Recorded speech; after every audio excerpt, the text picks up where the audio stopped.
पंजाब में लोगों को ये शिकायत है कि क्वारंटीन के इंतजामात अच्छे नहीं हैं, अस्पताल में लोगों को रख लिया जाता है, सहूलियात अच्छी होती नहीं हैं और ये शिकायत मुसलसल रही। अब PKLI में मज़ीद बेहतर अंदाज में कुछ सहूलियात फराहम की गई हैं। इस वक्त हाफिज़ एजाज़ अहमद साहब जो वहाँ पर कोरोना के मरीज़ों को खुद ट्रीट कर रहे हैं और डीन हैं PKLI के, हमारे साथ मौजूद। हाफिज़ एजाज़ अहमद साहब बहुत शुक्रिया। साहब ज़रा बताइएगा, और कुछ फुटेज जो आपने शेयर की है वो हम भी आवाम को दिखाएंगे, क्या बेहतर अंदाज में इस वक्त PKLI में सहूलतें मौजूद हैं क्वारंटीन की या आइसोलेशन की, सब चीज़ों की? इस वक्त PKLI में सहूलतों का मेयार इस तरह के से हम दुनिया के किसी भी मुल्क की सहूलत से मुकाबला इसका कर सकते हैं। हमारे पास जो आइसोलेशन एरिया है उसके अंदर हमारे पास अलग कमरे भी हैं और एक जॉइंट रूम भी है और उनमें सफाई का इंतज़ाम, आइसोलेशन का इंतज़ाम, ये सब चीज़ें मौजूद हैं और डॉक्टरों के लिए, नर्सेस के लिए और दीगर अमले के लिए जो हिफाजती किट्स की ज़रूरत है वो भी हुकूमत पंजाब ने फराहम की हुई हैं। मतलब पर साथ में बताएगा कि अब वैक्सीन तो कोई है नहीं, तो फिर किस तरह लोगों का ख्याल करते हैं ताकि वो सेहतियाब हो सकें इस वायरस से? इसका कोई इलाज तो है नहीं। आपको पता है कि ये वायरल मर्ज है जिसका दुनिया में कोई हतमी इलाज मौजूद नहीं है। तो सबसे अहम काम यह है कि मरीज की मजमूई देखभाल की जाए, उसके जो वाइटल्स हैं उन पे तवज्जो दी जाए, उनको जो अलामात हैं उनके लिए उनको दवाइयाँ दी जाएं, और फिर जिन लोगों को लेवल 3 या ग्रेड 3 की बीमारी यानी नमोनिया हो जाए या उनमें कुछ तजर्बाती दुआएं दुनिया के मुख्तलिफ ममालिक में इस वक्त आजकल दी जा रही हैं। इसमें ज़्यादा शोहरत जो है वो क्लोरोक्वीन का है जो मलेरिया की दवाई है, और इसके अलावा एक दो और अद्वियात हैं, एंटीवायरल मेडिसिन है। तो ये सब चीज़ें तजर्बाती और एक्सपेरिमेंटल हैं, इनका इस बीमारी के शिफायाब होने में हतमी सबूत मौजूद नहीं है। लेकिन हमारे यहाँ भी जो प्रोटोकॉल बनाया गया है उसमें जिन मरीजों को नमोनिया हो जाए उनको हम ये अद्वियात इस्तेमाल कराते हैं और ये अद्वियात की फराहमी बिल्कुल इस वक्त मौजूद हैं।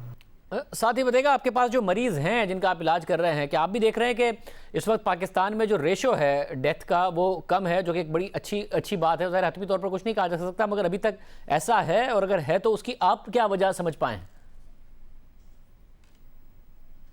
इसकी वजह यह है कि हमारे पास जितने भी मरीज आ रहे हैं उनमें मर्ज की शिद्दत हल्की है दूसरे मगरबी ममालिक के मुकाबले में। तो ये मैं समझता हूँ कि शायद अल्लाह ताला का एहसान है कि हमारे पास जितने भी मरीज हैं या तो उनकी अलामात खफीफ नौइयत की हैं, या अगर उनको तीसरे दर्जे में नमूनिया हुआ भी है तो कुछ मरीजों को तो वो 3-4 दिन के इलाज के बाद उनकी हालत संभल गई है और उनकी हालत ज़्यादा ख़राब नहीं हुई।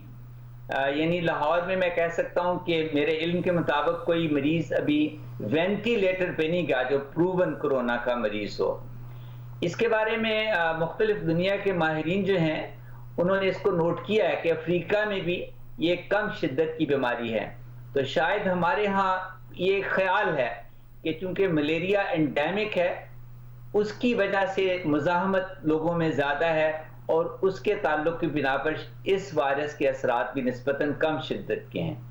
तो ये आपकी बात दुरुस्त है कि पाकिस्तान में बीमारी ने उस तरह की अमवात क्रिएट नहीं की जिस तरह चाइना या मगरबी ममालिक में की हैं, और ख़ुद उन ममालिक में भी मुख्तलिफ है। जैसे इटली के अंदर अमवात बहुत ज़्यादा हैं जबकि जर्मनी में उससे बहुत कम है। तो इसके कई अमल हो सकते हैं। हमारे पाकिस्तान में इसमें मलेरिया का होना या हमारे अवाम का वायरल इस किस्म के अमराज से पहले से एक्सपोज होना, इससे मिलती जुलती वायरस से, हो सकता है कि उससे हमारे यहाँ मुज़ाहमत मौजूद है। बहुत शुक्रिया प्रोफेसर साहब हमारे साथ मौजूद थे। प्रोग्राम के आखिर में जिक्र हो जाए, सुप्रीम कोर्ट ने आज कैदियों को रिहा करने के तमाम फैसले मुअत्तल कर दिए हैं और तमाम हाई कोर्ट्स और सूबाई हुकूमतों को इस हवाले से अहकाम जारी करने से रोक दिया है। इस्लामाबाद हाई कोर्ट ने 24 मार्च को 408 अंडर ट्रायल कैदियों को रिहा करने का हुक्म दिया था, जिसे सुप्रीम कोर्ट में चैलेंज कर दिया गया। इस दरख्वास्त की समाअत चीफ जस्टिस गुलजार अहमद की सरबराही में बेंच ने की और समाअत के दौरान चीफ जस्टिस ने रिमार्क्स दिए कि कोरोना वायरस एक संजीदा मसला है, लेकिन कोरोना के बायस ये इजाज़त नहीं दे सकते कि संगीन जराइम में मुलविस कैदी रिहा कर दिए जाएं। चीफ जस्टिस ने कहा कि मुल्क को कोरोना वायरस की वजह से किन हालात का सामना है सब मालूम है, देखना है कि इस्लामाबाद हाई कोर्ट ने किस इख्तियार के तहत कैदियों की रिहाई का हुक्म दिया। हाई कोर्ट्स अज खुद नोटिस का इख्तियार कैसे इस्तेमाल कर सकती हैं? चीफ जस्टिस ने कहा कि हाई कोर्ट ने अपने हुक्म से मंशियात और नैब के मुकदमात में गिरफ्तार किए गए मुलजिमान को जमानत दे दी, जबकि दुनिया में मोहतात तरीक़ेकार के जरिए लोगों को रिहा किया जा रहा है। चीफ जस्टिस ने मजीद रिमार्क्स दिए कि छोटे जराइम में मुलविस मुलजिमान को रिहाई मिलनी चाहिए, खौफ ना फैलाया जाए। हाई कोर्ट ने दहशतगर्दी के मुलजिमान के अलावा सबको रिहा कर दिया। ऐसा नहीं हो सकता कि आफत में लोग अपने इख्तियारात से बाहर हो जाएं। ये इख्तियारात की जंग है। इन हालात में भी अपने इख्तियारात से बाहर नहीं जाना चाहिए। सिर्फ उनको छोड़ दें जिनकी 2 से 3 माह की सजाएं बाकी रहती हैं। सुप्रीम कोर्ट ने इस्लामाबाद हाई कोर्ट की जानिब से 408 कैदियों की रिहाई का फैसला मुअत्तल कर दिया। कैदियों की रिहाई पर अमल दरामद रोक दिया। सुप्रीम कोर्ट ने दीगर अदालतों की जानिब से जारी फैसले भी मुअत्तल कर दिए, जबकि हाई कोर्ट्स और सूबाई हुकूमतों के कैदियों को रिहा करने के मजीद अहकाम देने से रोक दिया।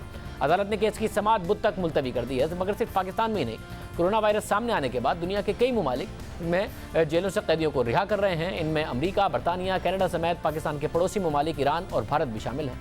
रॉयटर्स के मुताबिक ईरान कोरोना वायरस के तेजी से फैलाव की वजह से 70,000 से ज्यादा कैदियों को रिहा कर चुका है। इसी तरह भारत में 21 दिन का लॉकडाउन है और वहाँ की जेलों में भी तकरीबन बहुत सारे कैदी हैं जो कि जेलों की मौजूदा गुंजाइश से 17.5% से ज्यादा हैं। कैदियों में कोरोना वायरस तेजी से फैल रहा है और इस हवाले से भारतीय सुप्रीम कोर्ट ने 23 मार्च को रियासती हुकूमत को हिदायत की थी कि जेलों में कोरोना वायरस को फैलने से रोकने के लिए कैदियों को पैरोल पर रिहाई पर गौर करें और इसके लिए आला सतह पर कमेटियां तश्कील दी। और अब भारतीय सुप्रीम कोर्ट के अहकामात पर जेलों से कैदियों की जमानत और पैरोल पर रिहाई का आगाज हो गया है। भारतीय रियासत उत्तर प्रदेश की हुकूमत ने 71 जेलों से 11,000 कैदियों को रिहा करने का ऐलान कर दिया है। इसी तरह रियासत महाराष्ट्र से 11,000 अंडर ट्रायल कैदियों की रिहाई के लिए इकदाम जारी कर दिए गए हैं। दूसरी रियासतों में भी ये इकदाम हो रहे हैं। अमेरिका में भी ये इकदाम हुए। अंडर ट्रायल जो कैदी थे उनका इस्लामाबाद हाई कोर्ट ने हुक्म दिया था, जिसको आज मुअत्तल कर दिया गया है। हालांकि ईरान में भी इस हवाले से इकदाम हुए। जर्मनी ने ऐसे 1,000 कैदियों को रिहा करने का ऐलान किया जिनकी सज़ा ख़त्म होने वाली है और वो ज़्यादती समेत किसी संगीन जुर्म में कैद नहीं हैं। कनाडा के एक सूबे में गुज़िश्ता हफ्ते 1,000 कैदियों को रिहा कर दिया गया। आज के प्रोग्राम में इतना ही। आपसे कल के प्रोग्राम में मुलाकात होगी। अल्लाह हाफ़िज़।